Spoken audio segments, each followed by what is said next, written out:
Una camioneta cayó desde un acantilado en Mar del Plata. Ocurrió sobre la ruta 11. Dentro de la utilitaria había un hombre que murió por el impacto y una mujer que pudo ser rescatada.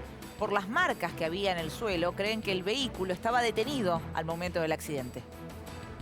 Aparentemente una pareja y, no sé, aparentemente se olvidó de poner el freno de mano. Y por lo que me dijo este hombre, estaban sentados en el asiento de atrás. Parece que los bomberos los encontraron en el asiento de atrás.